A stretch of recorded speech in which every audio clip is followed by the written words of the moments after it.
everybody. Welcome to GoJo and Golic. Mike Golic Jr., Mike Golic Sr., Jesse Cofield holding it down for us in the DraftKings studio in Boston. We are presented by nobody at this moment. DraftKings is our presenter, and I'm still getting used to that in the new year. We got a great show for you guys, as always. Make sure you download, subscribe, rate, review, leave us a 5-star rating, and check us out live Monday through Friday on DraftKingsNetwork.com, the DraftKings YouTube channel, Samsung TV Plus, and Roku.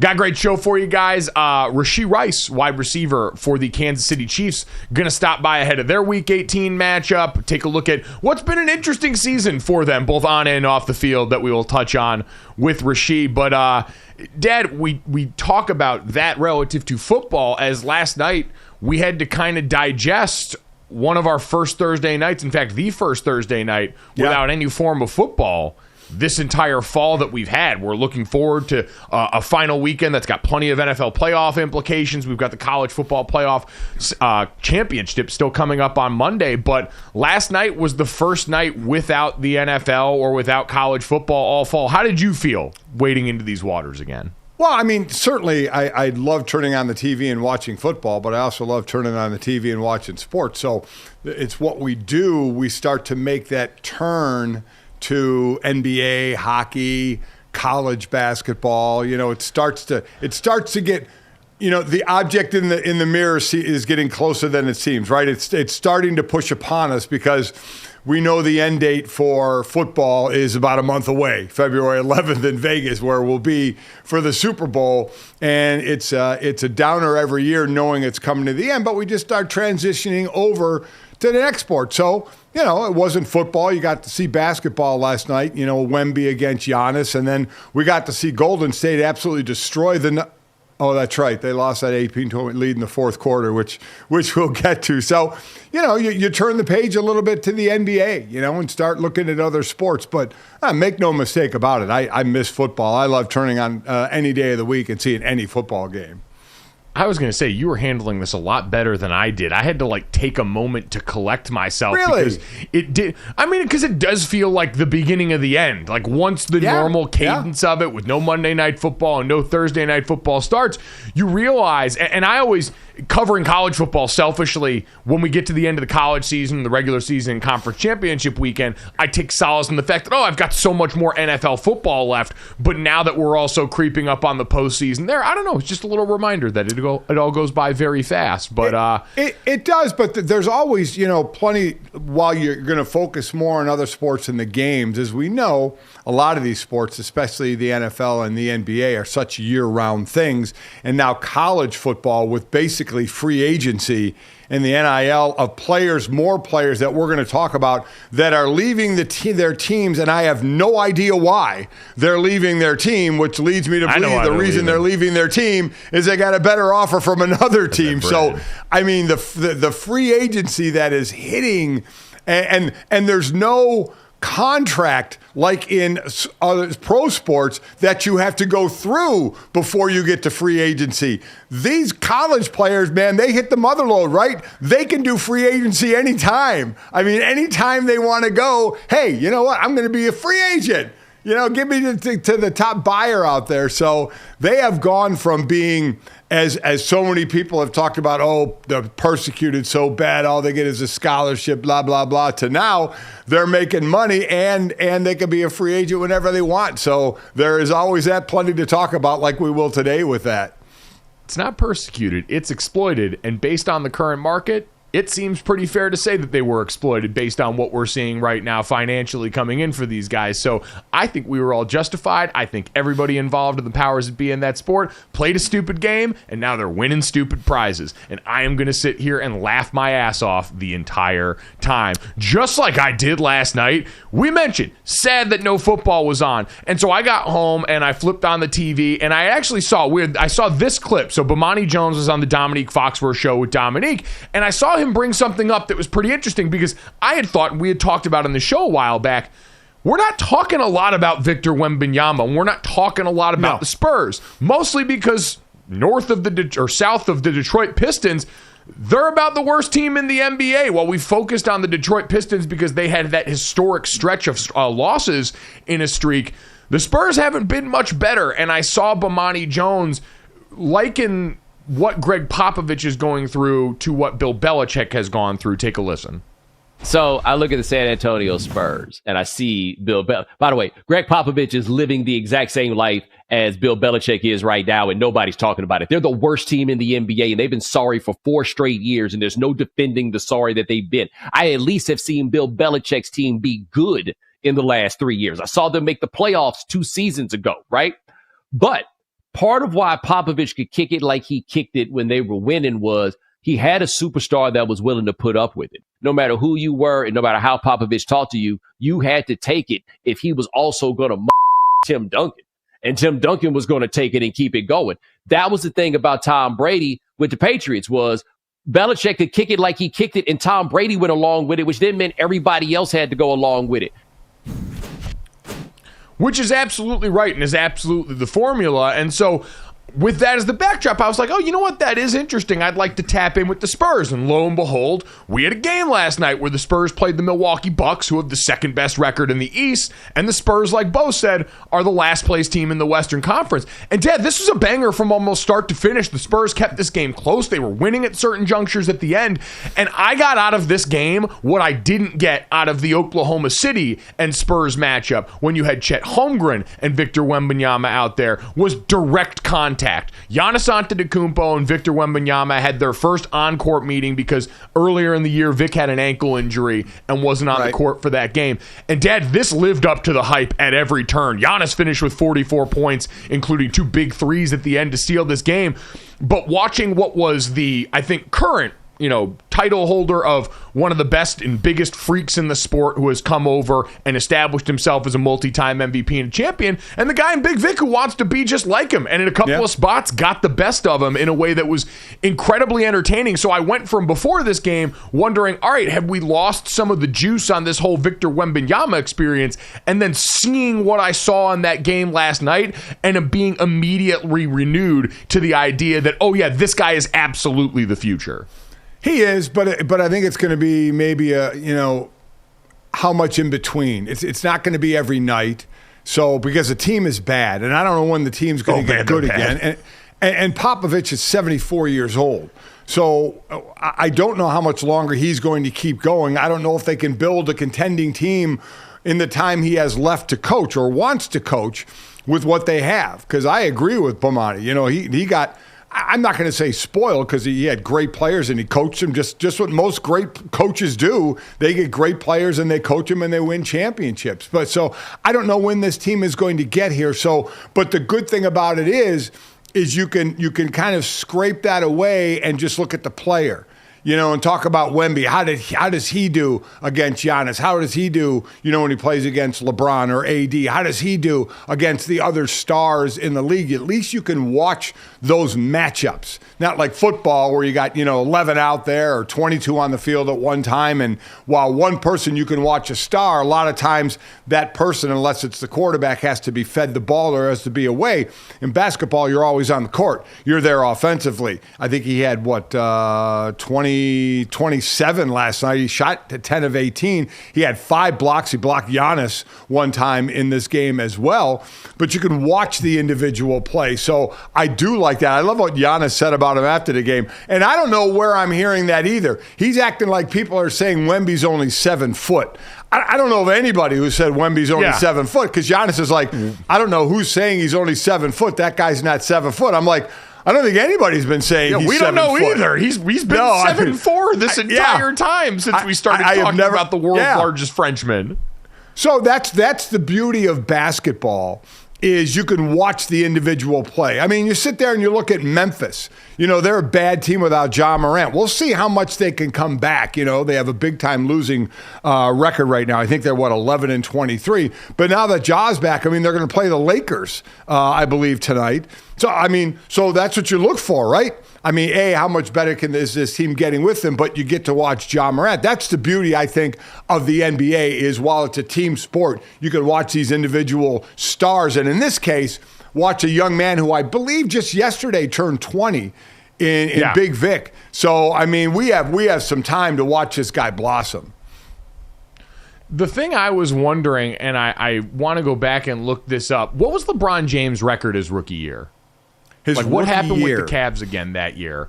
Because the one thing that I was thinking about is this had been the most heralded prospect since LeBron James. That was the tagline for Victor Wembanyama coming into this draft. And we have not treated it that way at all. Like, I've been amazed at the restraint of the general public. And maybe this is a football season phenomenon. And I'm not saying I want this to happen to dude, but at the same time, we generally are not this forgiving when we perceive you one way and then the results go this poorly for you. Even if it's the first rattle out of the box, it seems like we've actually afforded Victor Wembanyama the space to learn and the opportunity to go out here and grow, because we recognize, this team is so bad. Because usually when we see star player and bad team, especially in basketball, like you mentioned, Dad, where there is more of a singular feel and the effect one player can have, we're usually like, all right, you're that good. You're supposed to make this team a lot better than the last place team in the Western Conference. And then that's usually where we start the arguments that wind up on First Take.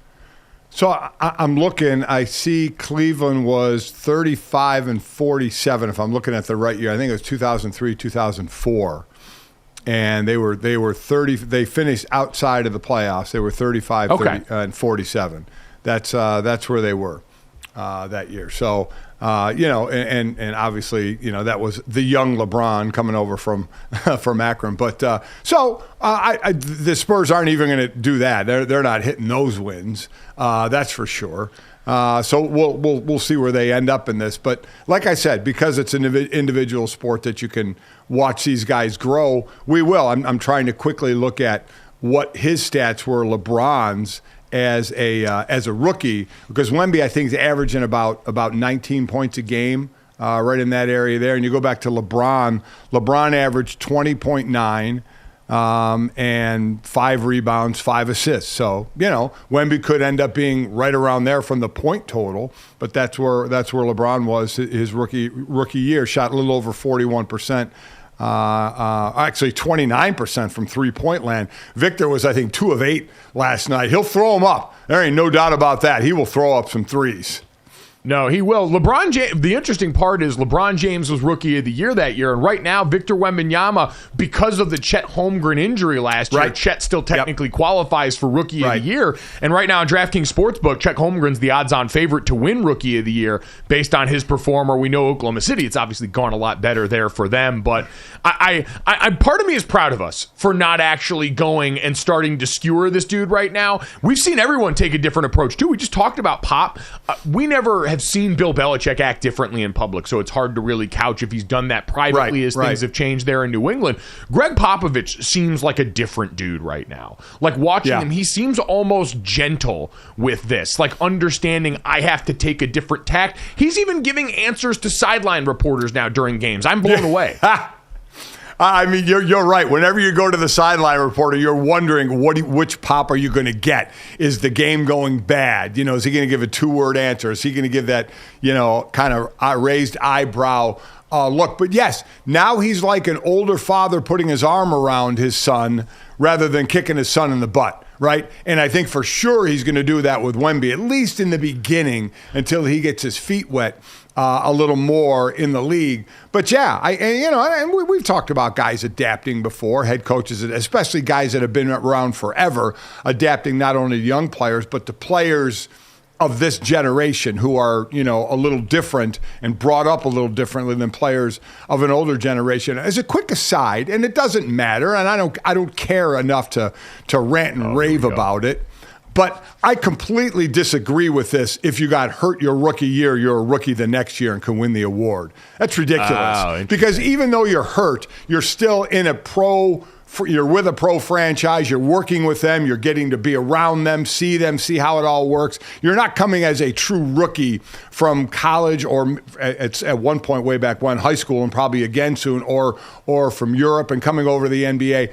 I think that's a ridiculous rule. But again, it's not worth me ranting and raving about because, I don't care enough. But it seems odd. Oh, yeah, you were hurt your rookie year? Okay, you're a rookie again next year. No, you're not. I tend to agree. It does feel, it's one of those things that just doesn't quite feel right. I sort of get the logic behind it, but I'm with you in that it doesn't feel quite as genuine or right. So, either way, congrats. Chet's having a great season. It's been a lot of fun. Next time they play, I need the energy that we had with Giannis and Wemby here, where we've got Giannis, getting the ball and switching to make sure he gets the matchup on Wemby and gets to drive down there and remind him, I'm you with like 30 more pounds of beef tacked on. Yeah. I've done the work, and I am going to bully you accordingly. Giannis was sensational down the stretch of that game, even though the Bucks defensively, really since Drew Holiday left, haven't quite been the same outfit that they were under Coach Bud. So that's certainly a little bit of a cause for concern with them. But it was fun to see that individual matchup and actually get what we paid for. It'll be interesting to me how we see Wemby develop, because you mentioned Giannis, especially what he looked like early in his career to now. He put on some muscle, right? And obviously the taller you are, it might be more difficult. Will Wemby be able to do that? Because you go back to guys that are that tall, like a Sean Bradley, way back when with the Sixers. I mean, they had him on weight gain stuff all the time in Philadelphia. He could never really gain weight. The guys that are, obscenely tall, not the 7-footers anymore, God forbid, that's not tall enough, but the 7'2", now the 7'3", 7'4", 7'5", when Manute Bol was in the league way back when. I think his kid, Bol, right, is playing now. I believe that's his kid. I mean, who's unbelievably tall. Can these guys put on weight? We keep saying when Wemby matures, because he just turned 20. But is he going to be able to do that? I'm sure he'll get stronger, but it'll be interesting to see if he can put more beef on as well. Well, it's one of those things that it all depends. Like, you look, obviously, we've got the Giannis example on one side, but then on the other side, you've got Kevin Durant, who's never really added meaningful weight to his frame, is basically a 7-footer, but he's gotten stronger. He's gotten better at how he uses his body. He still came in as a better and smoother scorer than anything Victor Wembanyama will ever represent, but that's also another 4 or 5 inches tacked on and all of the extreme length in his body that sort of makes them not a perfect comp. And I'm not saying he's going to need that, but he's in a position to where we don't really have that 5 anymore. But still, he's in a position where he's going to bang more, right? Because of where he's going to play. He's going to be in the paint a lot more. And remember, all that was made of Kevin Durant, only benching the 185 in their strength test coming out of college. And everybody like, oh, my God. As he is very well proving, don't need it. Don't, as my dad used to say, they don't bring the bench onto the football field, And Kevin Durant, don't bring the bench press out in the middle of the court. I don't need that. Nope, it's worked out pretty well for him, I have to say. By the way, in a transition I have always wanted to make, speaking of banging, you hear Giannis after their game the other night against the Pacers? Giannis Antetokounmpo, the Bucks had at that point lost 4 straight times to Indiana, including back-to-back, I believe, here. And this was what Giannis had to say after the game about the feeling. You have that, and you think about it. Now, when you go back home and you sleep and you wake up, you think about it. Now, when you go back and work out, you think about it. When you're about to get freaky at night, you think about it. But at the end of the day, it's good because now it gives us time to fix things. I love how big of a toddler this guy still is, because you saw, if you're not watching on DraftKings Network or YouTube, the little smirk on his face right before he went to add the last part about getting freaky, because no one loves talking about sex online or in the media quite like Giannis. He had that little smirk like, I know what I'm about to do. I'm going to get freaky. But you know what? I'm thinking about the Pacers and I'm going to get freaky. I don't know if people are going to be, he's with are going to be really, or person he's with is going to be real happy to hear about that, that his mind might be elsewhere. But the Pacers did go, 4-1 against him. They're done playing in the regular season this year. Pacers got, or Bucks got just 1 win on them. So especially around playoff time, if they're to match up, I bet he thinks even more about that. I wonder if the Pacers are the source of arousal or if he's trying to calm down thinking about the Pacers. That's the part I can't figure out about all this. Are the Indiana Pacers an aphrodisiac? In this essay, I will. Coming up next, we will pivot hard away from this and take a look at the aforementioned free agency in college football next on GoJo and Golic.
Welcome back to GoJo and Golic. Before we get to the free agency in college football, some big news that happened yesterday, and people trying to do the running backs don't matter debate in college sports now. I hate you. Dad, we said yesterday on this show incorrectly that, oh, you know what? It seems like LeBron James and the Lakers turned over a new leaf. Usually, if you'd just been casually paying attention to the NBA, there'd been a phenomenon that existed almost every year LeBron's been in the league that I would call the LeBron James January meltdown, where he would come out with some passive-aggressive tweet or say something to the media, exhausted after yet another loss or whatever team he was on, and then it would be followed up usually by a roster transaction. We're getting close to the trade deadline in the NBA, and something would happen, and I was amazed, like, oh, we'd had this in-season tournament win. Things haven't been sweet since then, but we still haven't had anything crazy. And then, almost as soon as we finished up the show yesterday, the report from Shams over at The Athletic that there is reportedly a deepening disconnect between Darvin Ham and the Lakers locker room. 6 sources with direct knowledge of the situation say, raising questions about the head coach's standing. A lot of this connected to the disjointedness between the team and coach, stemming from extreme rotation and starting lineup adjustments recently. So, Dad, never mind. That train is always on time. It really is. I mean, this is a team, we talked about it yesterday. It's been struggling since the in-season tournament. I don't know how much we're really saying that caused it, since it was 2 extra games that were played outside of the schedule. So even though your stars are older and LeBron and AD. But remember the beginning of the season, and it started right out. LeBron is going to play 29, 39 minutes a game. What is it, the last how many games that he's played 37 minutes a game? I mean, so he's playing a ton because they need him to. He had a low of 12 points the other night. So how much effect is it going to have going forward? Are we going to start to see a little more rest with these guys so they can gear up for some kind of playoff run? Because right now it's basically them and Golden State battling for that 10 slot. But as I said earlier, it's not like the Lakers, have been up in the 1, 2, 3 hole of the Western Conference. They haven't been. But for years, you and I over at ESPN would talk about January. Okay, what's LeBron going to complain about? What's going to be the issue with the team that he's on? And you're right. I thought we were skating through that until you have Austin Reeves saying the mood of this team is blank, of just how bad it is there right now. And what's going to happen is that's going to fall on the head coach. Now, do you do something like that during the season? I mean, to try and spruce things up? Because as we know, whatever team LeBron's on, it's a year-to-year situation where you have to do everything you can. It's kind of like, the Aaron Rodgers or Tom Brady bopping around to a different team. You better do everything you can because you don't know how long. And while LeBron has absolutely just destroyed us with his longevity, and we just keep going, my God, how does he keep doing? Tom Brady's one thing, 45 years old, playing quarterback in the NFL is incredible. But what you have to do on the court, and LeBron still dominating the way he does at times at 40 years old, is ridiculous. Yeah, LeBron James suffering the same end to his career that maybe Bill Belichick did, where LeBron the GM now, not quite what he once was in the player acquisition portion of things. And to be clear, we don't know if LeBron James is one of the 6 sources, but right, probably. So we've got that going on in the association right now. But, Jesse, we got free-for-all going on in college football right now. It continues. I made the mistake of going online and actually looking at all the quarterbacks in the portal, and my God, that is a robust list. Yeah, before we get to that portal news, let's talk about really quick about, the national championship that's coming our way on Monday night.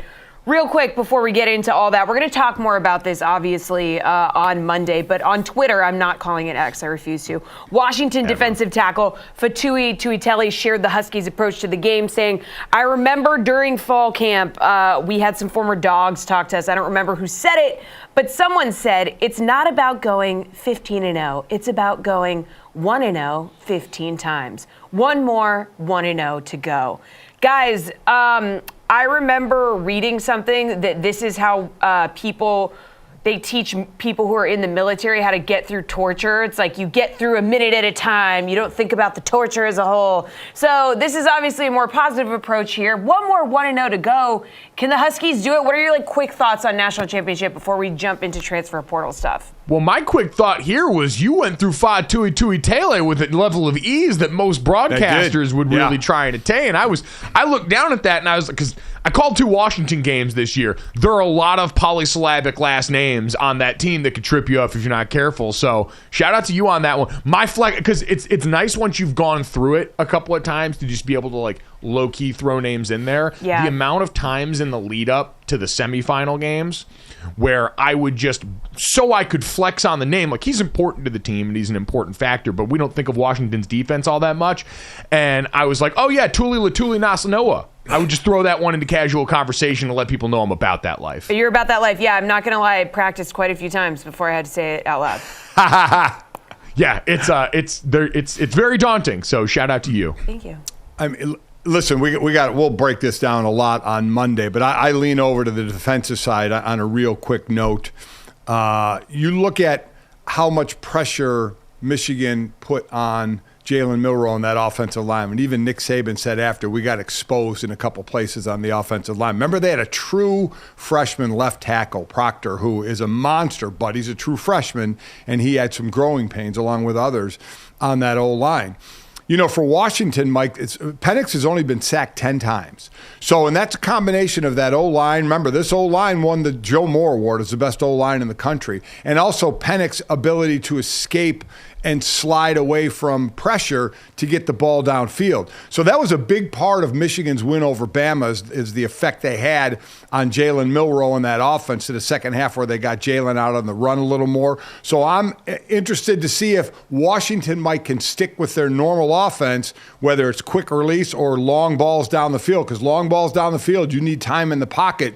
Will Washington be able to hold up on a team like Michigan who had 39 sacks for the year and can really get after the quarterback?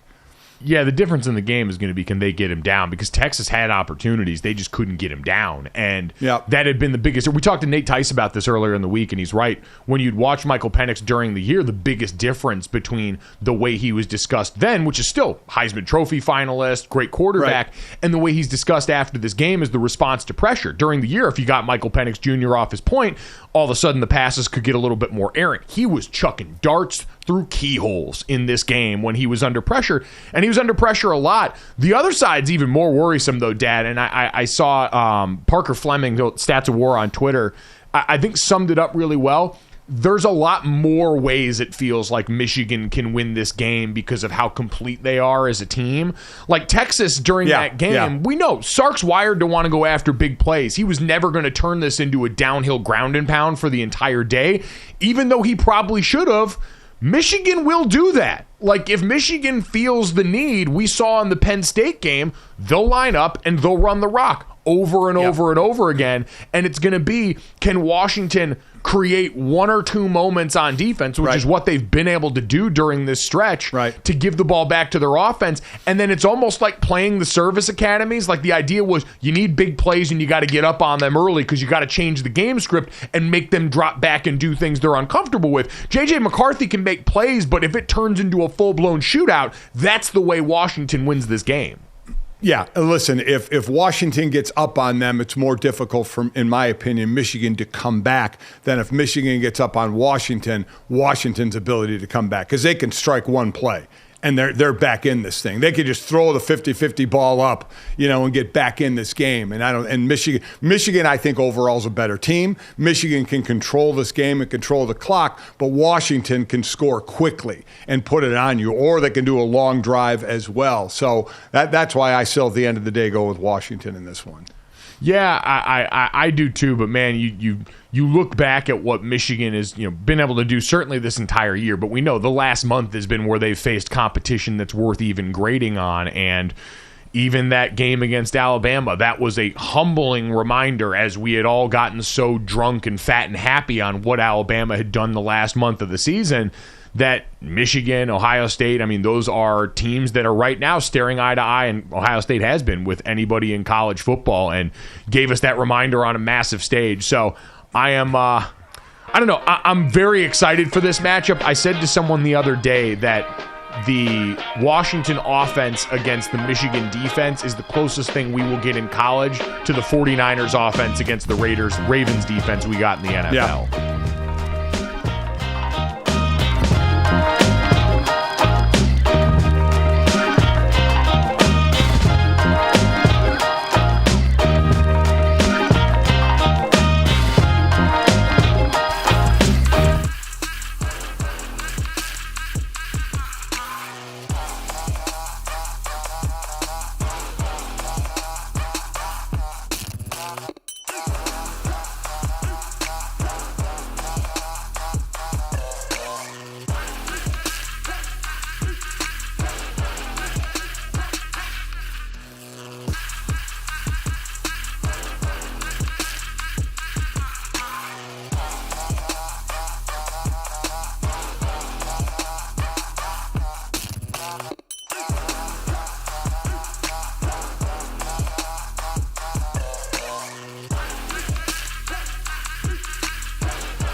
GoJo and Golic making a splash in the portal news. We got Ole Miss running back Quinshon Judkins officially entering the transfer portal. He put a statement out on Twitter thanking Rebel Nation, saying it's a business decision. It's what's best for him to enter the portal. So, guys, this year he became the first SEC player since Herschel Walker with 15-plus touchdowns in each of his first two college seasons. So one of the top running backs in college football, now a free agent, if you will. What do we make of this news? Where could he land?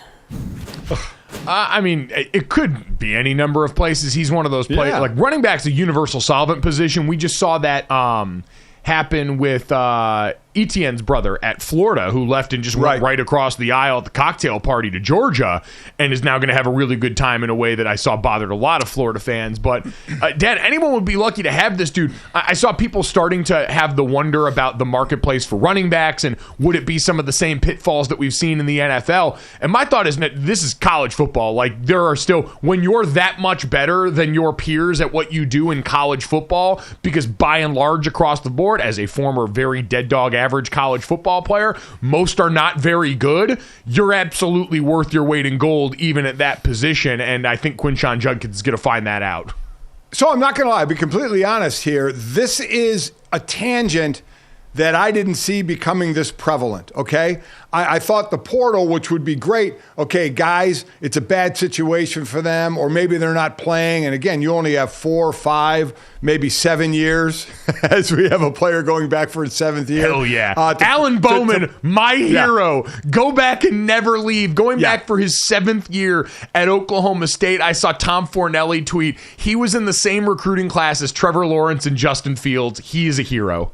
And let me say, I tell these kids all the time, stay in college as long as you can. You know, obviously, unless you're one of the top percent that's going to go high in the NFL and make all that money, man, just stay. But one of the tangents, Mike, that I didn't see was players who are doing well at a place leaving for the bag. Okay? Again, I saw it for if you weren't playing much or it was a bad situation, I need a fresh start somewhere. I mean, Judkins, 2 years in a row, I mean, over 1,500 yards as a Frosh and almost 1,200 yards this year. And as Jesse mentioned, 16 touchdowns last year, 15 this year. He's one of the best backs in the SEC, close to one of the best backs in the country. And he's moving on, and it's going to be about money. I mean, I'm not going to lie. I didn't see a lot of this coming. As far as whether you stay to school, and then if you're not getting enough money from them, you leave. See Kyle McCord at Ohio State going from Ohio State to Syracuse. You leave Ohio State where they have 5-star after 5-star, which can help make you look better than maybe you are at times. And if you don't like the money they're offering, you ditch somewhere else. I mean, I'm somewhat, we'll talk about Will Howard, the quarterback, Kansas State, who is now transferring to Ohio State and looks like he'll be the starting guy. Listen, Will Howard, congrats to you, but did he get a bag? It doesn't sound like Ohio State wants to give out a bag, but Will's leaving to go there, maybe to play with better players. I don't know, but this really doing well where you are and still moving then for a better bag somewhere, that's something maybe I should have seen coming a little more than I have. Well, I do think it's not solely just that, too. Like the Kyle McCord situation's, I think, a little bit different because, again, he's being graded relative to the success of Ohio State quarterbacks that have come before him, and he wasn't as good as any of those quarterbacks, full stop. And maybe it's, the feelings, the devil you know versus the devil you know, and the things that come with that. But, like, you look around, Dad, at, Trevor Etienne, that decision. He went from a Florida team that was bad to a Georgia team that is good. Easy to understand. Quinshon Judkins could very well wind up at Bama or any of the other top-flight programs that have a much more realistic path to the national championship while also getting a pay increase. Like, Ole Miss has been great the last few years, but they've not cracked that group of teams that we talk about as a legitimate national title contender. And so if you can also be paid and have a real opportunity to do that in a way that interests you, maybe that's a part of the equation as well. Has signing day lost its luster to you?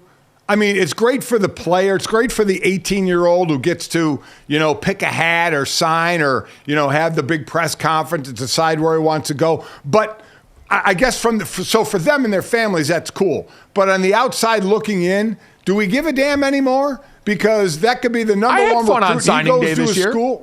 What's that? I had fun on signing day this year. I mean, I guess my thought is great for the immediate, great for the micro, but the macro is next year they could be somewhere else, and very easily, and quite honestly, odds say they will be probably somewhere else.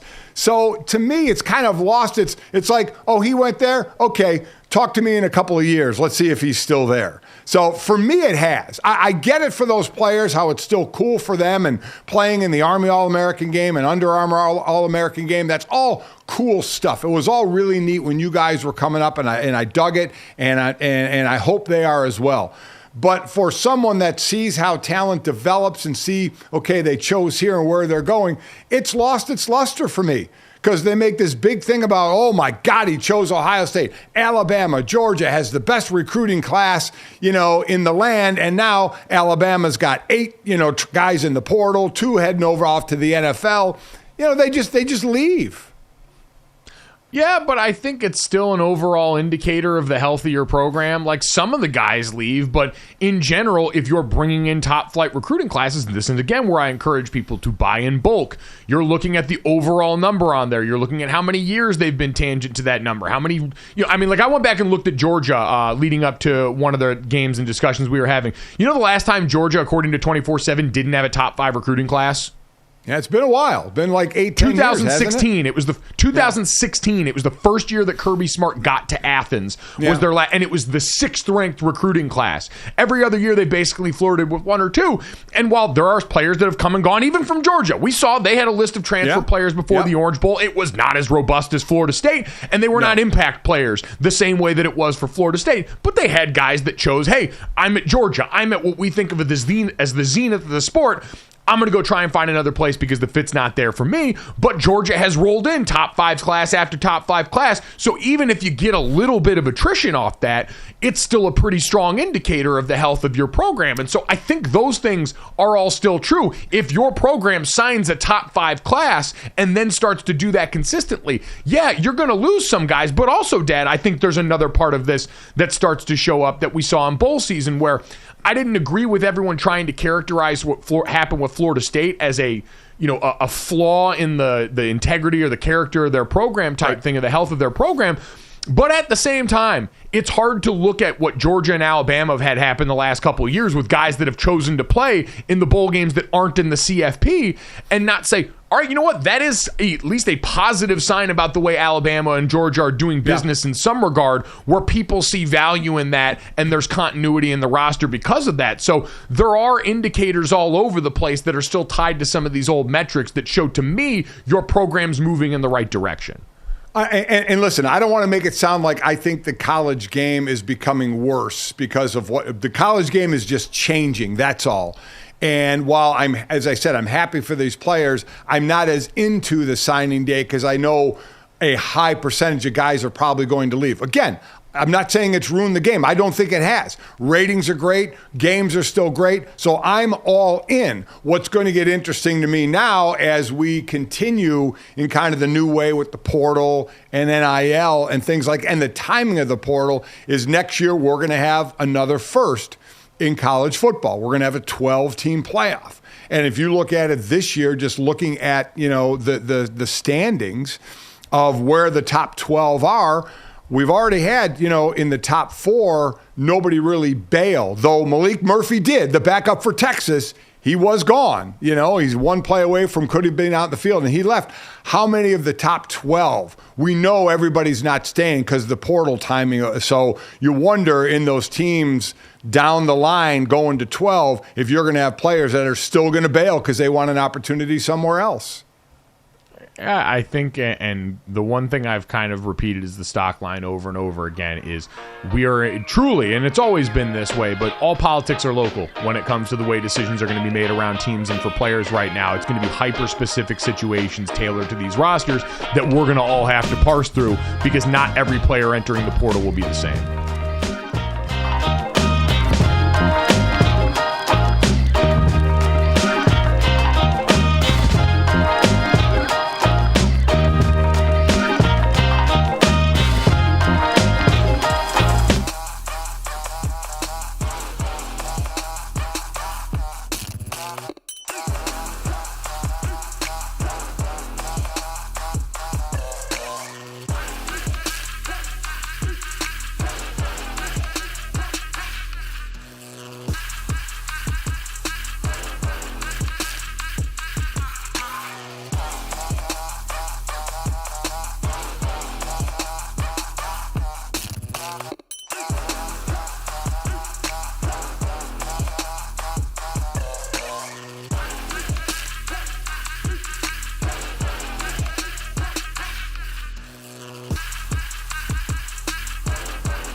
Welcome back to GoJo and Golic. Before we get to our Golic acrostic NFL preview, which is coming up for Week 18, we have digested as much of the playoff implications and machinations as we possibly can. We have looked at the pivotal matchups, and we are going to make sure that you are locked and loaded heading into the weekend. Dad is going to be on call for arguably the game of the weekend and the Buffalo Bills and the Miami Dolphins that will have defined stakes by the time that we get to that game. So we'll get you all locked and loaded on that. But Dad, we're probably running up on the end of the week where I think you can use Happy New Year as a greeting. It's January 5th. That first week, people always have the debate on how long can you use that as a greeting, because we're all just looking for ways to make social interaction easier. Would you agree this is probably the cutoff where after this weekend, done saying Happy New Year to people, even if I've seen you for the first time, you got to just move on to, hey, what's up, hello after this? So there are two things there. How long, and Jesse, I'd like you to hear your thought on this as well. I agree. I think the first week, or you get a week of it and you're done. But also, when should you have to take your Christmas tree down? Because our trees are still up. So, I mean, they're still up. Yeah. So I think that's two things. When do you stop saying Happy New Year, and when do all your Christmas decorations need to be down? If I haven't seen somebody, I'm going to say Happy New Year at least until the end of January. Like, it's the first month of the new year. If I haven't seen someone, if I'm seeing them for the first time, be like, hey, good to see you, Happy New Year, like, because I haven't seen you since last year. So I think I probably whip that bad boy out until probably the end of January. As for the tree, I will say that I just don't know if mine's coming down, because I got a baby coming in February. And like, at this point, I'm just like, you look at it and you're like, I got to take all these down and like wrap every ornament and put it in a box. And that's not even taking the tree down, Like, I don't even know if the ornaments are coming off. I don't blame you. So, and that's okay. Yeah. That's okay. It's cold here. We're in New England, so I feel like at least I could keep it up at least through like the end of February. We can leave the Christmas lights up till January. Yep. This is our house. We make the rules. And honestly, Jesse, that is a perfect segue into a trend that I've seen going around on social media. Shout out to majority young white women for making the ins and outs lists for 2024. Happen here. Everyone's gone into their notepads and done their little list of things and it's all like wonderful. A lot of it's like therapy speech. It's beautiful. I love whatever works for everybody here. Go ahead and do your thing. I thought I would try and put together a list of my ins and outs for 2024 to share with you guys here. And starting with the ins, Jesse, you actually hit on one of the first ones that I want to add to the list, which is leaving Christmas decorations up. I have often advocated for Christmas decorations to go up early at the beginning of November. I think you can keep them up realistically through Valentine's Day. For just the reason you mentioned, as a reformed Northeasterner who's now an expat to the West Coast, it is cold and dark out there. You need anything you can to fight the seasonal depression. So I say leave your lights up. They're a source of joy. They're a source of warmth in the home. Dad, that's a pretty easy in, right? I completely agree. And even if it's, you look at it like Jesse said, and you're like, God, I just don't want to deal with that. That's okay. Because you know what? It looks nice. The only time I would take my tree down quick was when I had live trees, and we had, while I was still playing, you guys were young, we had the place in Orlando, and we'd go there in the off season, and I would take the tree down if it was there, because I'd throw it in the little lake we had behind the house to make sure, the bass had a place to go, so I knew where to catch them. So that was one of the reasons I took a real tree down early. There we go. Chestnut checkers move. That's hysterical. Boom. All right. Other in I had here, the college football, EA Sports college football video game that's going to be released this upcoming summer. I saw the guys over in Jenkins and Jones talking about this. I cannot wait for the inevitable shift back in identity for a lot of people. Like, I consider myself a very progressive college football fan. I like player mobility. I like all the new changes in the sport. Those are things I generally support. But as those guys pointed out, it is not going to be very long before I am lobbying Congress in the video game for NIL guardrails to try and make sure that my team can stay together. Yep. It is going to turn all of us into the most old, crotchety, conservative coach on planet Earth, when now all of a sudden it's our team on dynasty mode, and I can't wait for that. Yep. Good luck going year to year on that, with players switching teams, on how that's going to be. But we know the players will get money, so that's all that matters. Oh, yeah. I'm going to be paying illegally, legally. Our parking lot outside the facility is going to look like a Maserati dealership. Ins for 2024, Dad, Lake Tahoe. You got to get invited back to that tournament. We went out. You were playing in the American Century Classic last year out there in Lake Tahoe. It's one of the most beautiful places I've ever seen. And so I've decided that you have to do everything in your power to go back because I have to do everything in my power to go back. It's one of the things that you see all the time, and you're like, man, it looks great. And then you get the opportunity to go. And one of the few things I said lived up 100% to what we have all watched on TV to go there and how great it was, how nice everybody was, how well it was run. It was fantastic. So, and, I was doing everything in my power. My golf will not get me back, but there can only be one winner. And there's a lot of people that were down at the bottom like I was. So I had a ball. We had a ball with a lot of people. So, Mike, believe me, I'm hoping, your mother's hoping, Jay, everybody in the family is hoping that we can take a trip back to Tahoe.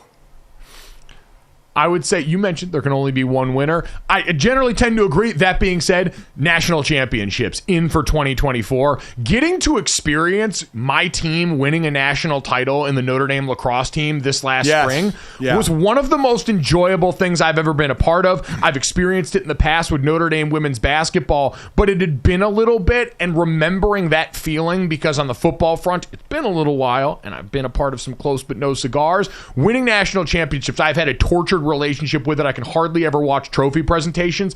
Getting to watch it again and doing that one in person, electric experience. 10 out of 10 would recommend. Well, I just love it for the fact of as a player, that's what you're working for. And when, whatever sport you're playing, when that game ends and you're the champs and you could look around at your teammates and give them a hug and know you've done it, it's got to be the coolest experience. I never got to, have that. Your Uncle Bob, my brother Bob, was the only one. They won a national championship in '77 at Notre Dame. You guys were a game away from doing that, but you didn't get it. So what an incredible feeling. All right, I want to get to the outs here. The last couple ins were mushrooms, 2 beers, and the brotherly shove. Those don't really need any explanation. Mushrooms are awesome. 2 beers and not being hungover, great time. And the brotherly shove, I'm glad we got a victory over the losers who were trying to defeat it. Outs for 2024, Roman numerals. Sick and tired of them. Sick of having to do the math with the Super Bowl. It's a stupid thing we decided to do, and we can absolutely opt out of that. So I am all aboard getting rid of Roman numerals once and for all, the plague on society that they are. I'm good with that, especially when you have to start doing the little numbers before the big numbers to go to a littler number. Like where at 53 you get the L line whatever, but then 4 it's all of a sudden L line V. I'm not a big fan of that. What are we doing? Not a big fan at all of that. So I agree with that. Other one on a rule change thing, fumbling out of the back of the end zone. I'm thinking about switching my allegiance from being incredibly against that rule to actually now being okay with that rule, because we treat the end zone so differently when it comes to scoring opportunities. It actually makes some logical sense we would treat it differently when it comes to the defense being rewarded with the touchback. As a defender, I should love that rule, but I hate that rule. I'm trying to think of what the answer should be, but I don't like that rule at all, and I do hope it gets changed. Yeah, just stop fumbling out of the back of the end zone. Other outs, the NCAA, out on them, fully done with them. Losers, for a while. Idiots. We don't need any more of that. Sorry, they behave like losers and idiots. They themselves are not losers and idiots. Exactly. Complaining about college football changes, calling it the Wild Wild West, out, done. So sick of it. There's just no need. I mean, you can talk about, like I did with guys that are playing well somewhere and still transferring. It's a tangent I didn't really see, but listen, I'm with you. I'm not complaining. We're in a new era, man. Adapt or die. Adapt or die. College football is still one of the great spectacles out there to watch. The last 2 outs, Netflix sports documentaries, none of them lived up to the hype. That whole series just didn't do it, gave away too much in the name of getting the host to sit down. And then the last one that's out, and guys, we should be happy about this, skinny jeans. It was around for a while, and Gen Z decided we're going back to straight cut and comfortable. I love it. This is fantastic. The one thing I wore a lot with Gen Z online now, they have decided that comfort is fashion again, and we should actually all thank them for it.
Welcome back to GoJo and Golic.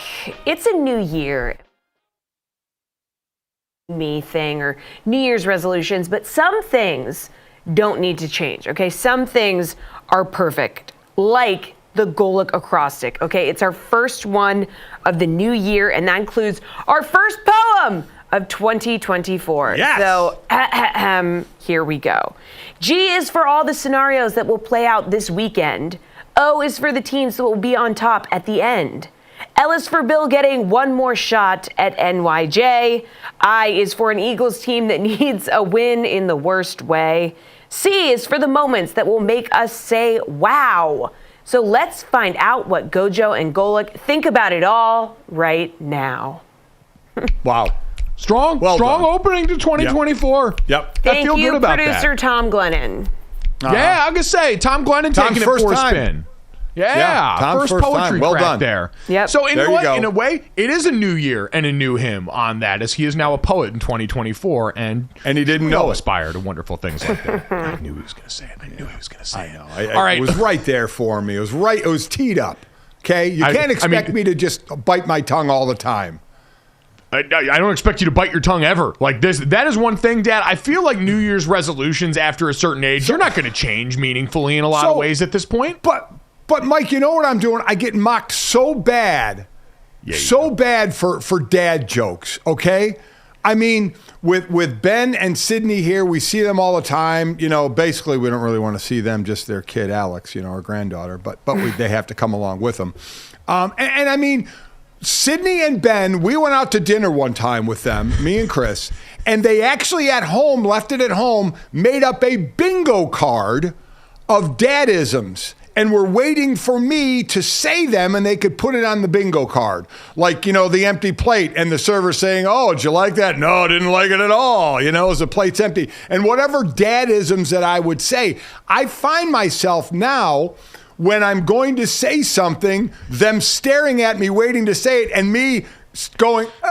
and then having to bite my lip. I saw that play out the other day when we were at breakfast with you. Yes. I saw it play out. I looked down at your empty plate. The waitress came over to grab it, and you literally had to choke back, vomiting up. I hated it. It was terrible. Yeah. Take it back. So were they like drinking every time you, they could cross something off on the bingo card? No. Okay. Jesse, no, they just mock me. They just mock me, and they look at one another, or the three of them, Chris and Sydney and Ben, and they just kind of smirk like, yeah, old man saying stupid stuff yet again, I mean, you know what? It's not disparaging like that. I am going to speak on behalf of the children here and say, Dad, this is just, you're so thoroughly ingrained in sports talk that your life has had some bits that have developed over time, and you've got certain things that you go back to in certain spots, because that's, I think, the cadence of a sports talk radio host, your sports talk radio dad. And so you've got those things that pop up where God, if we want to turn this into the life one, I can remember vividly every night my dad, who again will not bathe unless my mom draws the bath and bathes in it first, will literally be sitting there on the couch, and he'll just lean his head over and look over at my mom and go, "Hon, we thinking about a bath?" I mean, the joy on his face when my mom says that she's going to take a bath because he now knows it's bath time for everybody is palpable. So you've got that mixed in there as well. Yeah, Dad, you absolutely have some staples, because at this point you've got a good rhythm, you've got a routine, and it's worked for you, and we just happen to notice those things because we're your kids. Yeah, but I get mocked for it, and all I say is just wait. Just wait. You're going to say, and you probably already have, and Jake already has, and Sydney already has, where you said something around somebody else, and thought to yourself, damn, Dad would say that. It's going to happen. It's going to happen. You all have been cursed with it the way you mocked me for it.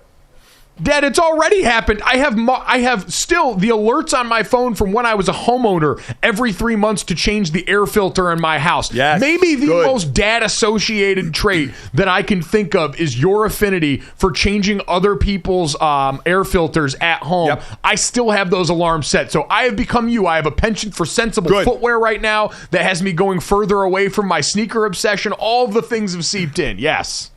And they're all good things, right? One is for comfort. The other is you don't want airborne spores floating around your house, so you got to change your filters. Jesse, I hope you or somebody is changing those filters on a recommended time frame. The filters of what?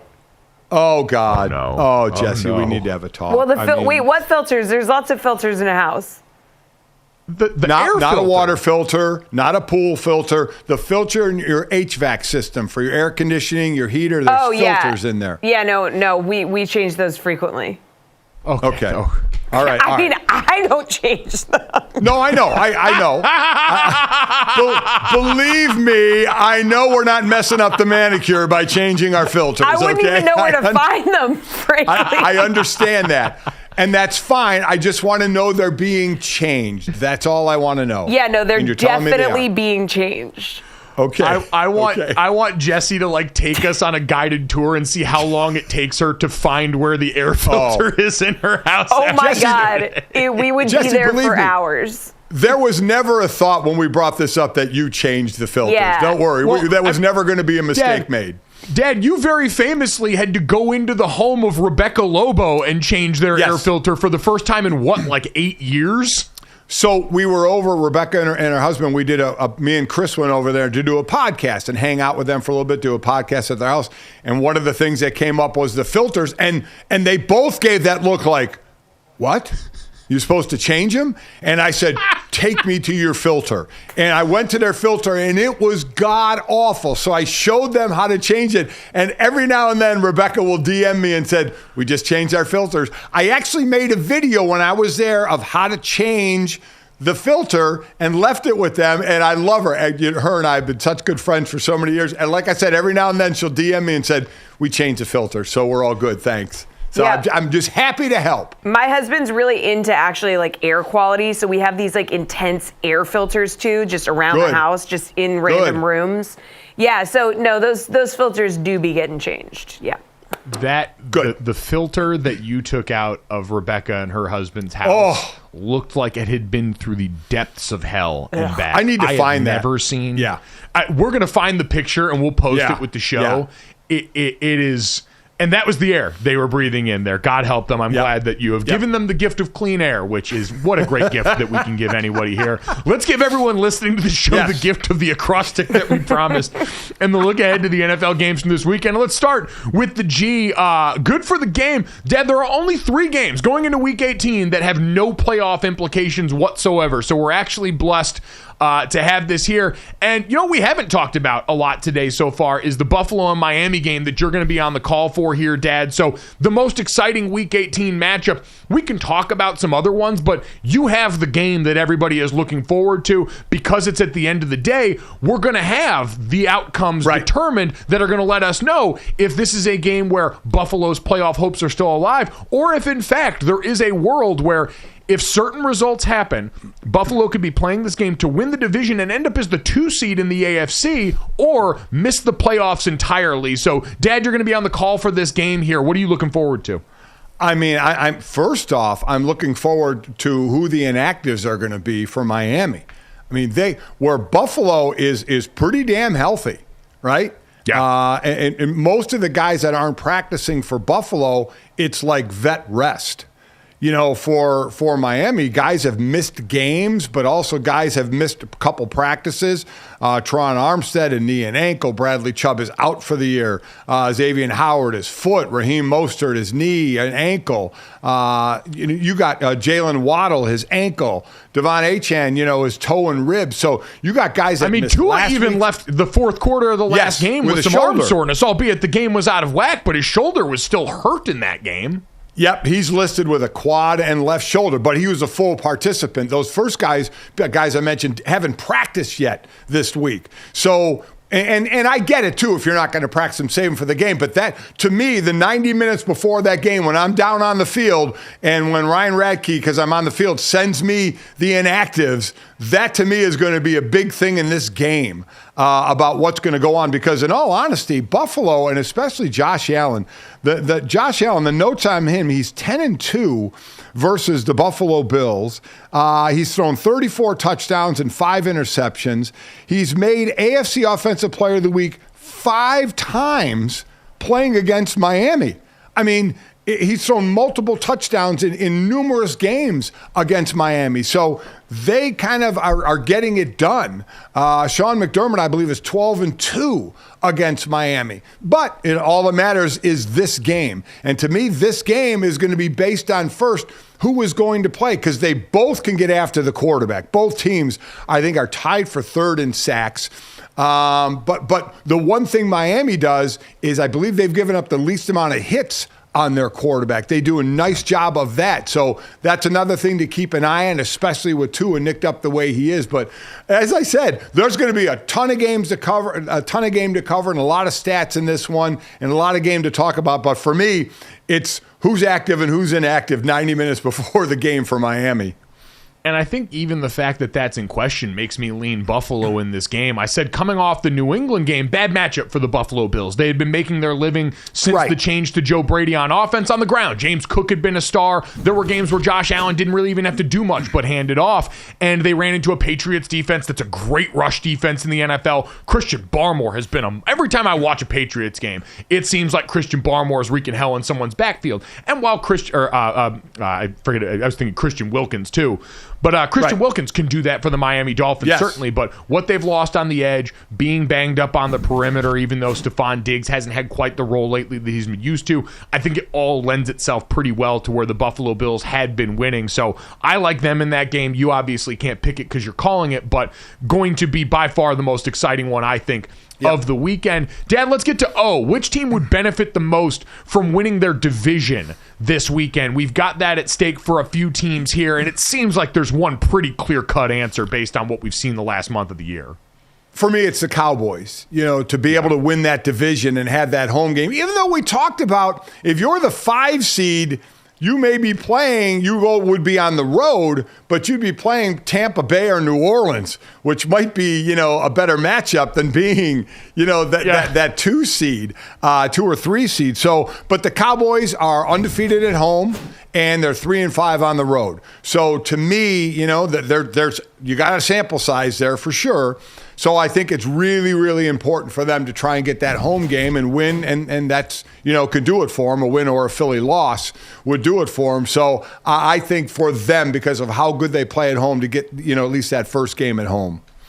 Yeah, and obviously going on the road, division game against the Washington Commanders, a team that you wonder if they're getting ready to clean house after this season, what the future of that organization is going to look like. It's been pretty abysmal there this year as they've sold off parts, so it's a good opportunity for Dallas to do that. And you're right, it's while I'm not the biggest fan of home road splits, I do think it's hard to ignore what's going on for the Dallas Cowboys. They need every advantage they're going to get because we've seen in critical moments they've spit the bit. They've got no goodwill from the public in terms of what they think that they're going to be able to do going into this postseason. Jesse, let's get to L. We are in a very interesting and uncomfortable weekend going into what could be the final home game for final game for Bill Belichick as a New England Patriot. Yeah, so much speculation, so many question marks surrounding Bill's tenure in New England. So he held perhaps his final weekly media availability as Patriots head coach earlier this week, and it went just about the way that you would expect. The fact that this is the final week of the season, what's your message been to the team just to keep them locked in with no playoff implications going into this week? Same as every week. This week's about the Jets.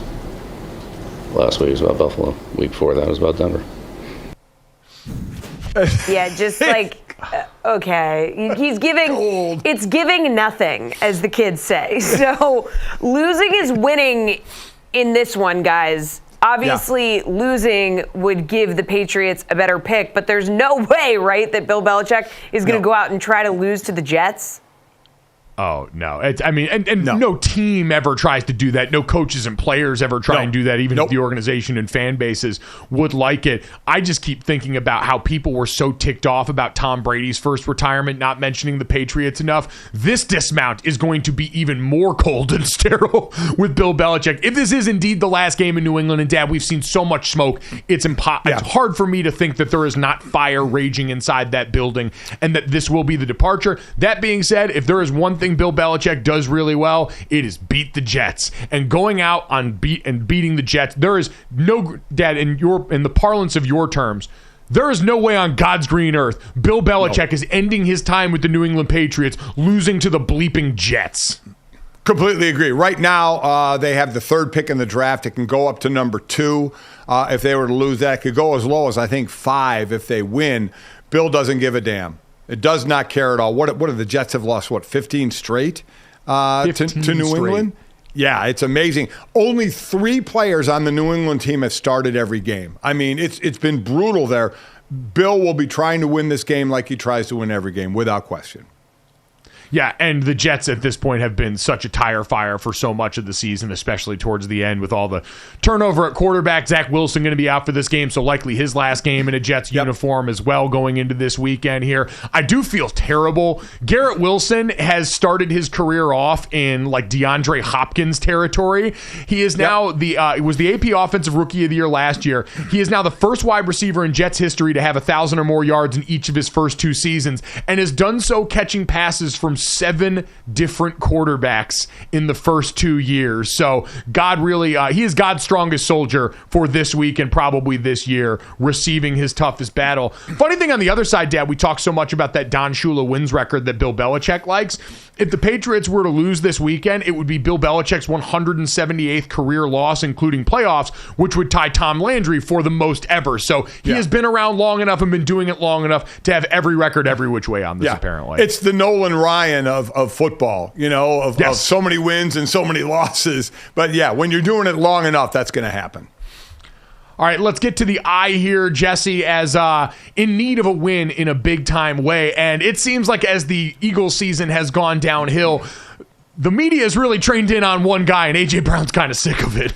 Yeah, after Philly's loss to the Cardinals last week, A.J. Brown declined to speak to the media, but then earlier this week he explained his decision to ghost everyone. The reason why I didn't speak to the media after the game because, I didn't want to be negative, I had already transitioned to the mindset where we were going through a tough time. And so me personally, the person I am, who just know I just have to go back to work. I said I was raised, if I had nothing nice to say, I'm not going to say nothing at all. So I'm not just about to continue to compound the negative with the negative. I apologize to my teammates today, because they shouldn't have to answer questions on my behalf.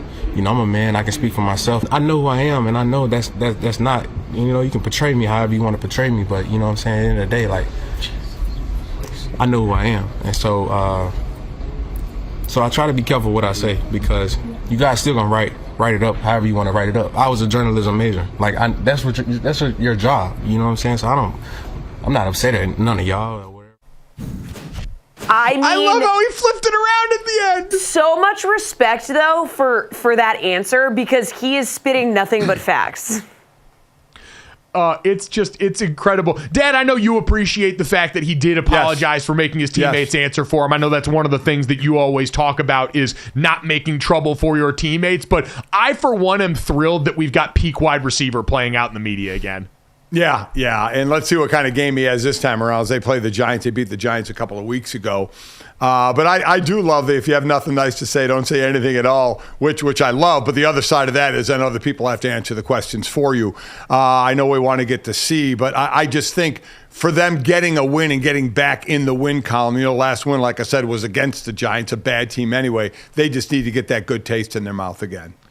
They do, but like you said, the seeding disparity there, win, and they are the 2 seed, and that brings a lot more difficulty in the opponent. You could face the Packers at this point, whereas if they lose and they are in the back end of the playoffs, they play the winner of the NFC South, and I think anybody would sign up for that any day. So silver lining if it doesn't go well, Eagles fans. The last one, Dad, crazy finish, see the outcome that would blow our minds most this weekend. I just said the Vikings because for the Vikings to make the playoffs, they technically need the most things to happen. They have to beat the Lions and then have the Seahawks lose, and then either the Saints or the Bucks lose, and so watching those dominoes fall would be funny. I'm going to go the way of the Houston Texans, a rookie head coach, a rookie quarterback. If they win their game against Indy and Jacksonville loses to Tennessee, which certainly can happen, Houston not only is in the playoff, Houston wins the division, which would be an incredible start for that young organization. I will say it would be fun to watch the Good Vibes Texans complete the mission this season. They have been a joy. They've been a great surprise this year, and to see them get that stamp would be pretty awesome.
Welcome back to GoJo and Golic. So the Chiefs are not just Taylor Swift's boyfriend's team. I want to make that clear to everybody listening, okay? They are number one in the AFC West, despite some uncharacteristic struggles this season. But a guy having a really good year, Chiefs wide receiver Rashee Rice, who leads the team with 7 receiving touchdowns, he had a chance to catch up with GoJo and Golic. All right, heading into the final week of the regular season and excited to check in with Kansas City Chiefs rookie wide receiving sensation Rashee Rice.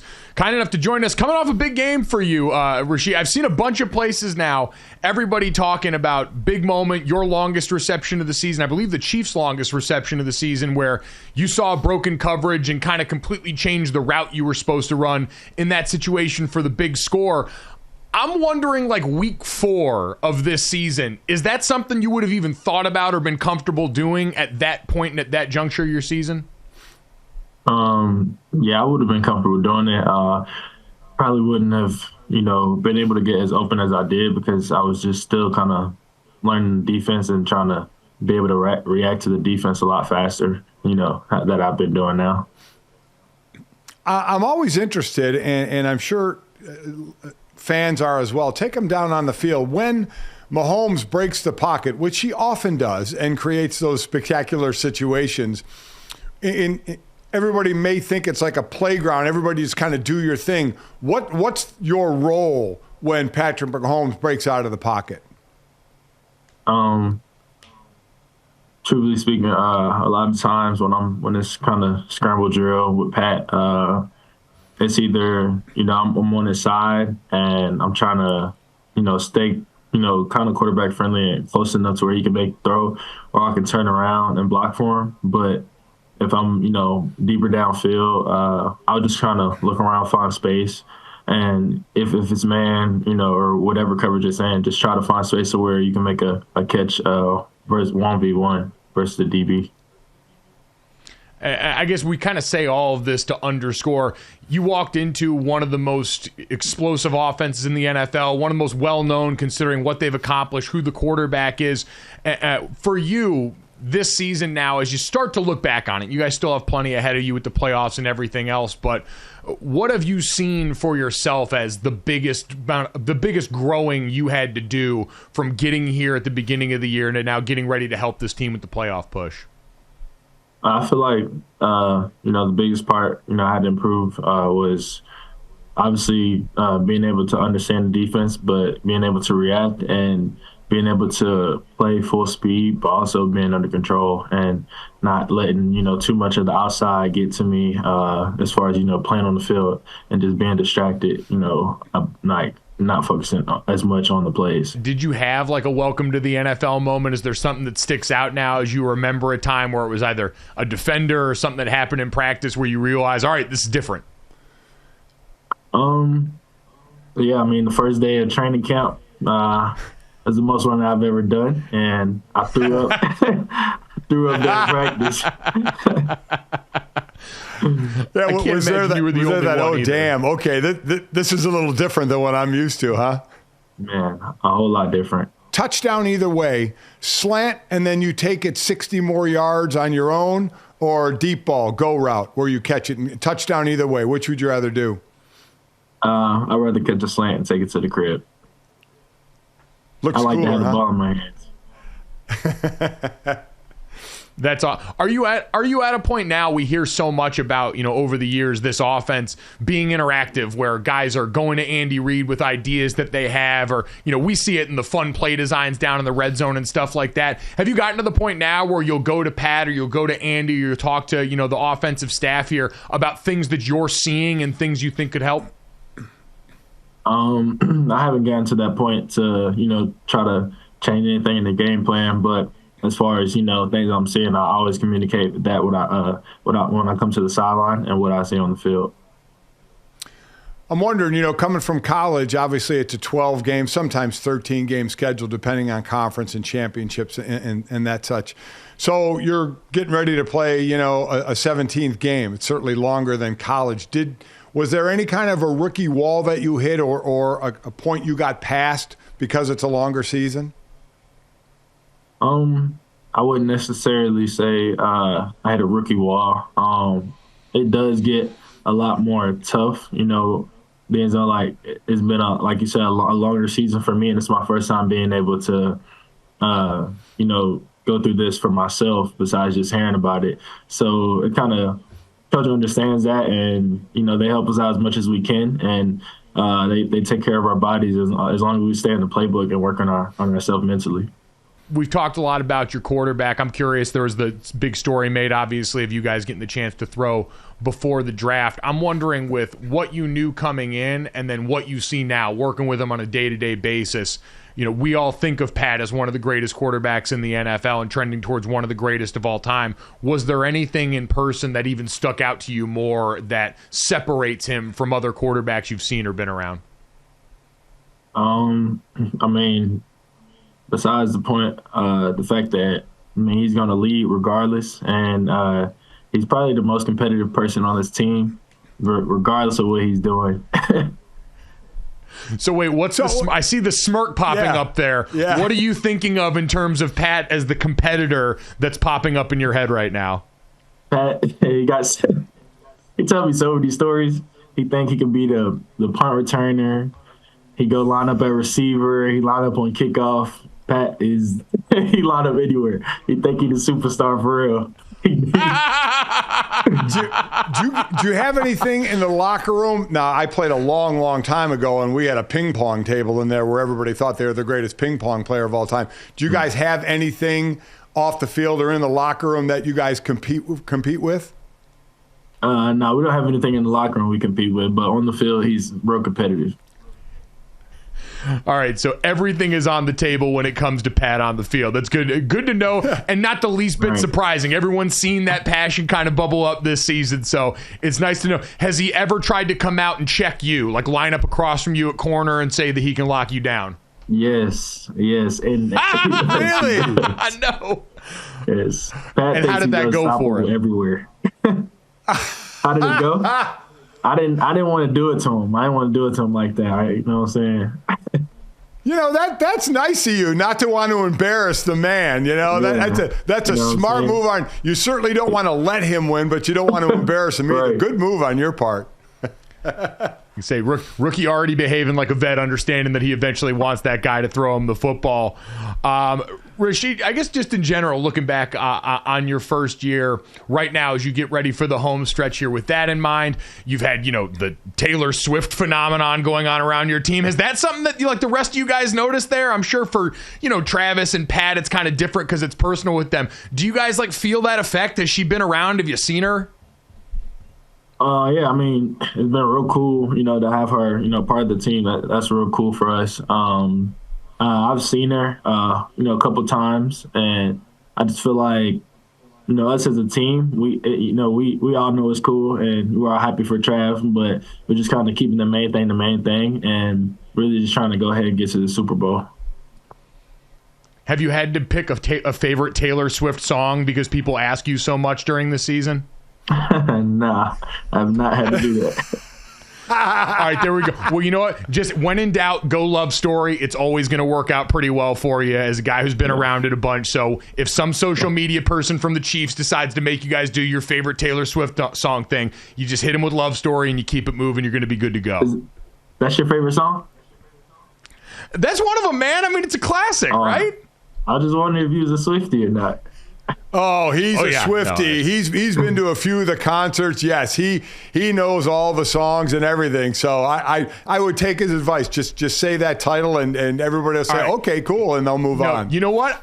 I'll do you one better since we're being honest with each other, Rashee, right now. If you really want to impress people when they ask about this, you say, you know what? She's got a great catalog. I love so much what she's done, but I think Death by 1,000 Cuts, really underrated, probably one of her best songs. And for a guy that likes to take slants to the house, Death by 1,000 Cuts also kind of fits in there. So if you tell them that there one, you go. There Rashee, you go. The Swifties are going to love you. I promise. All right, now that we got all the important stuff out of the way, Rashee, we can thank you for your time. We appreciate you stopping by, man. Good luck this week. Good luck in the playoffs. We're rooting for you, man, and we're looking forward to watching you more. Thank you. I appreciate y'all.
GoJo and Golic. Let's kick this segment off with a little game of Cash It or Trash It presented by DraftKings Fantasy Sports.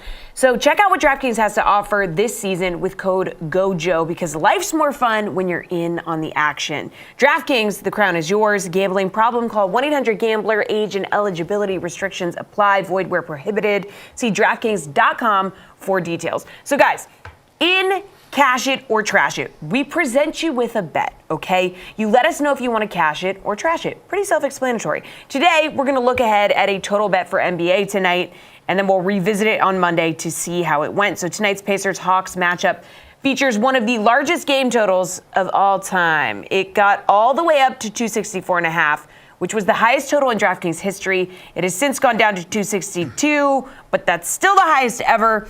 So, fellas, what I want to know is, are you going to cash it or are you going to trash it? Oh, I love this. I love this. Mike, I'm going to cash it.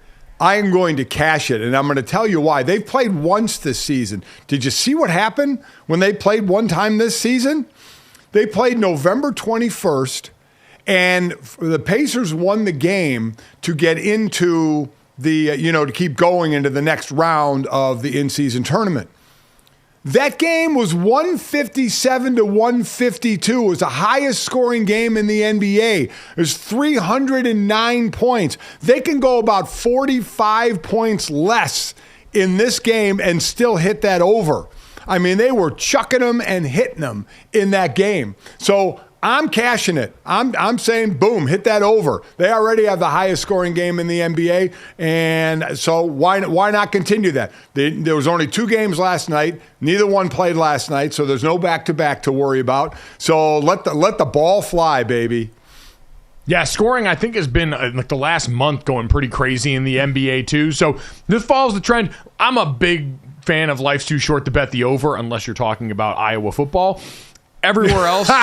Our life's too short to bet the under. So everywhere else, shoot for the moon. Even if you miss, you'll land above the stars. I'm with you on that one. This seems like a game prime for that. I have not watched a single Atlanta Hawks game this year, but I do like the Pacers an awful lot. So I'll rock with the points on that one with you, especially based on what we saw earlier this year.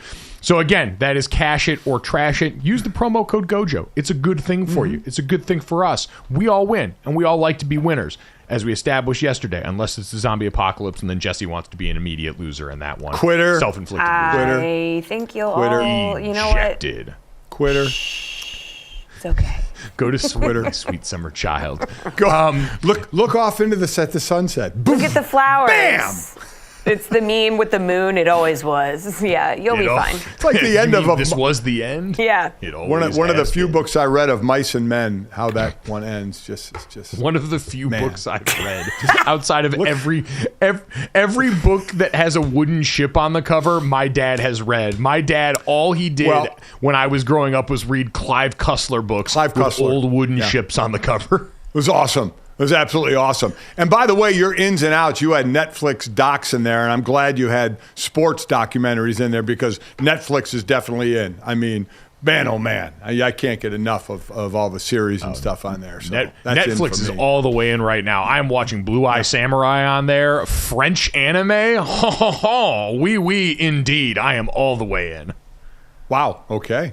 No idea. I've not seen that one. French so don't anime? know. Okay. I am going to die so terribly alone. Have speaking so of much tickets time that on we your want to hands, cash or trash, Dan, I thought it was interesting at this juncture, and we just talked to Rashee Rice, who is obviously awesome and has been for the Kansas City Chiefs. They got a much-needed win last week, but that has been a team that has looked far different from what we expected coming off yet another Super Bowl win this last year. That being said, I was on at 105.3 in Dallas the other day and got asked about other teams in the AFC that you still, outside of the Baltimore Ravens, worry about in the postseason. And I'm not at the point, Dad, where I think I'm able to quit them. Like, if we were to look at the Super Bowl attendees from last year in the Chiefs and the Eagles, I don't think it's any question I would bet the Chiefs to go further in the postseason than I would the Eagles at this point, right? Yeah, I would as well. Obviously, you have to look at the conference, who you're going to play. If Kansas City's probably going to finish third, right, in the conference, which means their first matchup is against a 6 seed, which, as of this point, could be Miami, could be Houston, could be Buffalo, could be Pitt, could be Indiana. Indianapolis, I'm sorry, we don't know. At this point. And we actually said if the Eagles finished fifth, it might be a better draw for them going on the road, not having the home game, but playing Tampa Bay or New Orleans. But I do think overall, I trust more the way neither one is playing like the teams that were in the Super Bowl last year. But I think I would trust Kansas City more to be able to do it. You look at the conferences, and Baltimore's clearly entrenched. San Francisco is clearly entrenched. But to get to that point, if in fact that's where you get for the championship game or to meet in the playoffs, I still do trust Kansas City more and Patrick Mahomes more than what Philadelphia is doing right now. They're a bit broken on defense, and that's tough going into the playoffs. A bit broken on defense. Offensively, we know part of it was due to injury when Dallas Goedert was out. The tight end position changed. That offense changed markedly. But we've also seen, we played the A.J. Brown sound before about a guy that was so frustrated he didn't talk to the media after the game, after he went on that tear where it was, 5-6 straight games with over 125 yards. It's really cooled off a lot for him since then. And just even though they've been better than the defense, obviously, the offense has not been nearly as big a juggernaut as it was the prior season. And I guess at the end of the day, and this is part of my lizard brain, I just default to, the Kansas City defense, while it wasn't as good at the start of the season, still a pretty potent unit, still has most of their pieces available there. And then Patrick Mahomes on offense, especially if you think matchup specifically, they've got to be praying that the Buffalo Bills win the AFC East, if you caught them in an honest moment, because if you just look at the way the Miami Dolphins would slot right now in that potential first-round matchup, Dad, where have the Chiefs been the weakest on offense during the stretch of the season? It's been an offensive tackle. You've got a young player having to slot in because of injury at left tackle. Juwan Taylor hasn't worked out the way you'd hoped at right tackle. And you look at a Miami Dolphins team that now has lost all of their bite for the most part on the edge. I know Van Ginkel still lives there, but your two best pass rushers on that team are now lost for the season to knee injuries, and all the injuries that you mentioned heading into this game against Buffalo. I'd imagine for Kansas City, even as potent as the Miami offense has been, if you're looking for the team that you'd rather face, it is much more, in my mind, the Miami Dolphins than the Buffalo Bills. I agree. Losing those edge rushers hurt, but I tell you what, talk about a team like that can bring it in again. I look forward to this game between Christian Wilkins and Zach Sealer, the two D tackles. Sealer has 9.5 sacks and Wilkins has 8 sacks. I mean, those are the interior guys.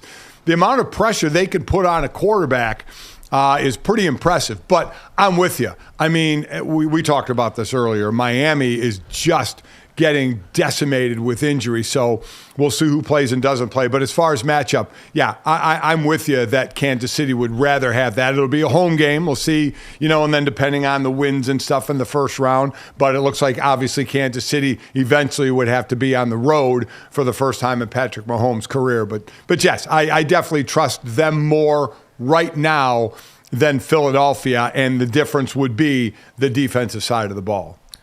It is an interesting postseason that we're getting ready to embark on right now, because in the AFC side, you've obviously got the volatility around the Buffalo Bills that look like one of the best teams in football and might not even be there. And on the NFC side, you get to the 2-seed Dallas Cowboys that seem like they're pretty close to locked into that, barring some upset. Well, and we've got the division still technically up for grabs going into this weekend, but Dad, outside of San Francisco, there's not another team that you really trust. Dallas has spit the bit at every turn. They got a controversial win over the Lions. You really got two ultimate wildcard teams, the AFC with the Cleveland Browns and the NFC with the Los Angeles Rams, that feel like they could go in and absolutely beat any of the teams that we've talked about in contention outside of the 1 seeds. And we see wild cards make the run in the playoffs and win a Super Bowl. So it's not outlandish. Again, it's how healthy are you getting right now? And going back to the game Sunday night, Buffalo is getting pretty healthy.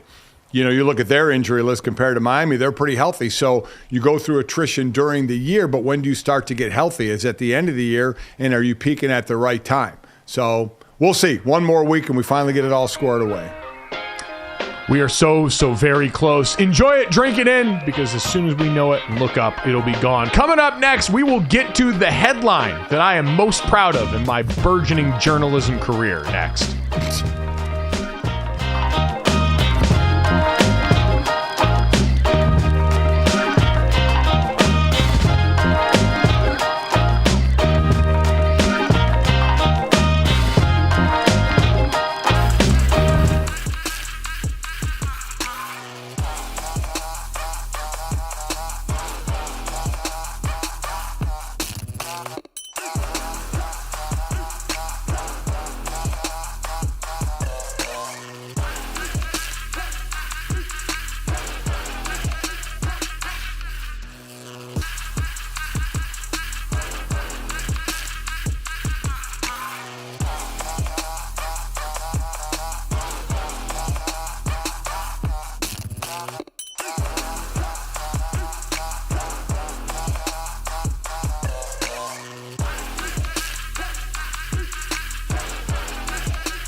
Welcome back to GoJo and Golic. Let's finish off the show the way we always do with this, that, and the third.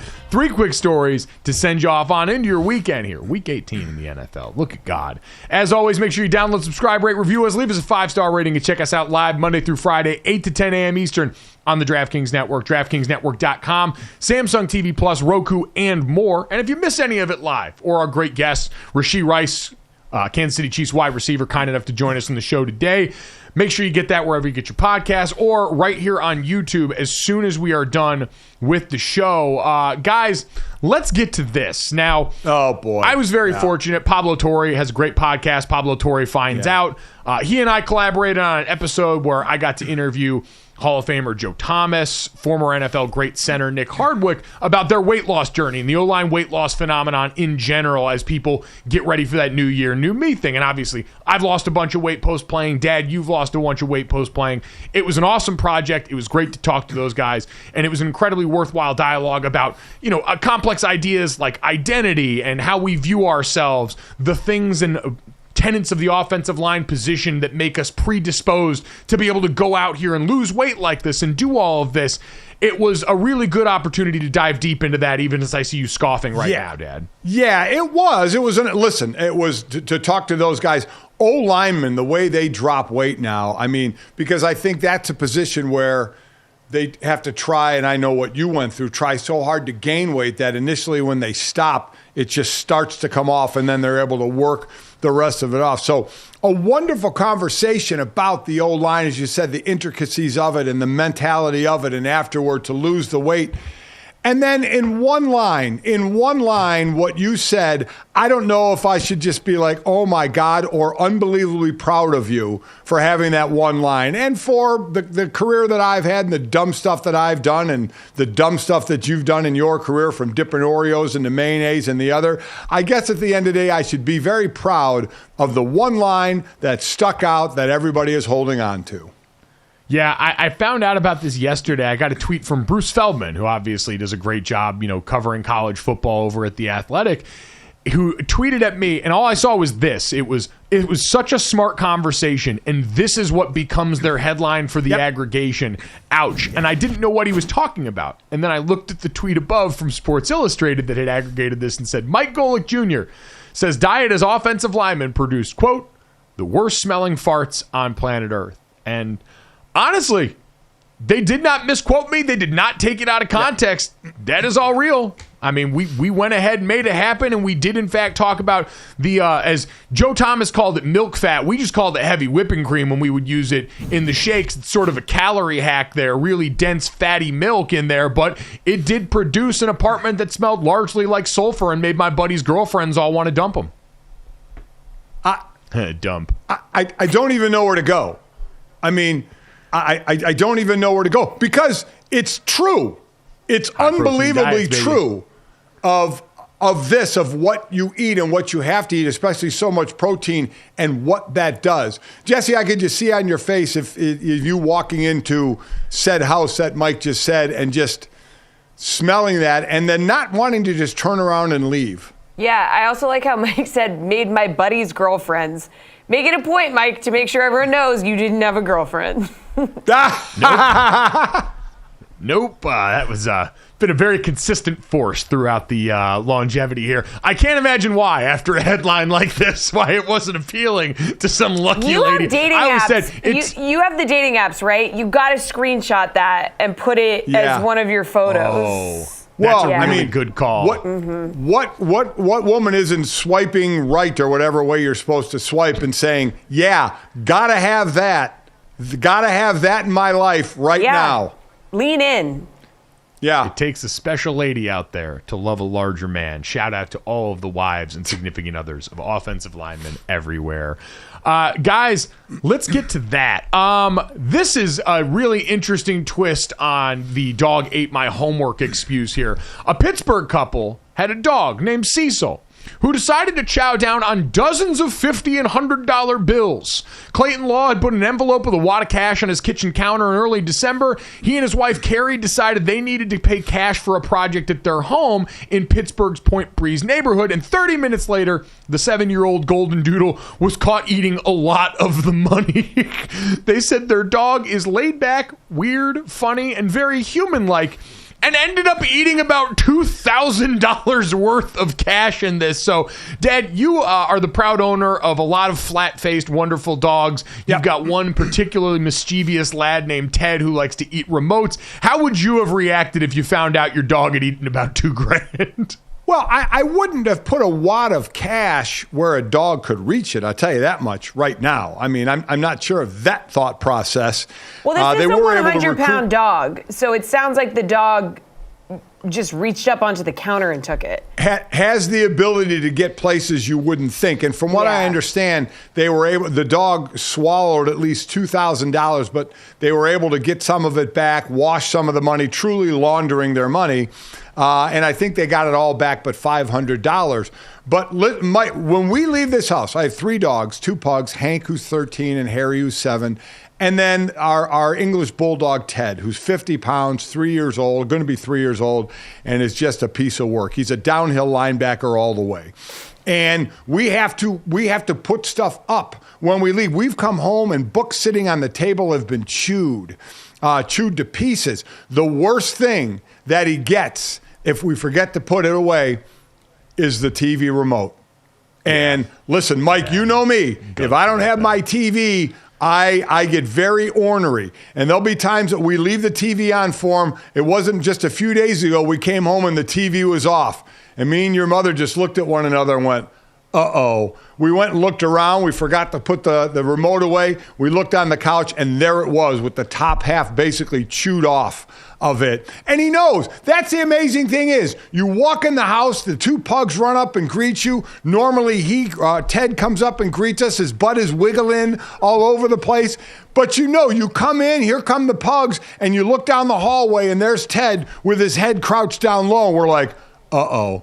He chewed something. It's like he knows he's doing bad, but he just can't help it. So, yes, every dog owner has gone through something like this. But, man, I blame the parents of the dog there. Leaving a wad of cash out in reach of a dog is not a smart thing to do. Yeah, also a little sketchy. You're paying cash for a project. Whatever. Well, I've done that before. I can't complain about that. Yeah. I am amazed they got all but $500 back from this. It's like, man, listen, like if I'm the bank, I'm like, that's the cost of doing business, baby. Your dog gets hungry around the green stuff. That's on you. That is not on me. Apparently, they'll just replace it if you bring it in enough of it and it's clean. They'll replace the bills, which money is a human construct because that's just throwing bills that you got dog saliva and dog stomach acid all over it. Here, can I get a new 50 over here? Yeah, yeah, actual human poop. So that's. Kudos to that family and that dog. I hope its tummy's recovering because it's not the dog's fault. Much like me in front of an ice cream buffet, they have no impulse control and they cannot help themselves.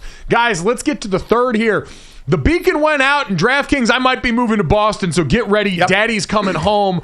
Stephanie Burt, who is a professor of English at Harvard and teaches the course on Taylor Swift at Harvard, tweeted out yesterday that the course at Harvard had become so popular that they need additional teaching assistants. So if you live in the Boston, Providence metro, love Tay, and have qualifications or experience to teach a writing intensive college course, the DMs are open. I feel like I got to shoot my shot on this. While I don't know if I can still write at any meaningful level, I can talk decently enough. I love Taylor and can be in the Boston metro area if it is beneficial in this way. So this feels like my calling. It's time. Mike, this is you. You are an academic All-American. You're AP classes all your life. You're a 4.0 guy. You're smart. You could write well. You speak well. Boston, how great would that be? DK's there, but even more importantly, your brother and your sister-in-law and your nephew, right? This is for you. We have got to get you an interview. You fill all the requirements for this. It would be fantastic. You can do this. This is your shot. Yes. It's an academic love story. Baby, just say yes. It is time to come on home. We hope you just keep saying yes to this show. If you do, download, subscribe, rate, review us. Leave us a 5-star rating. Check us out live if you can from 8 to 10 a.m. Eastern, Monday through Friday. But if not, get us everywhere else. Thanks so much. Have a great weekend. We'll talk to you Monday.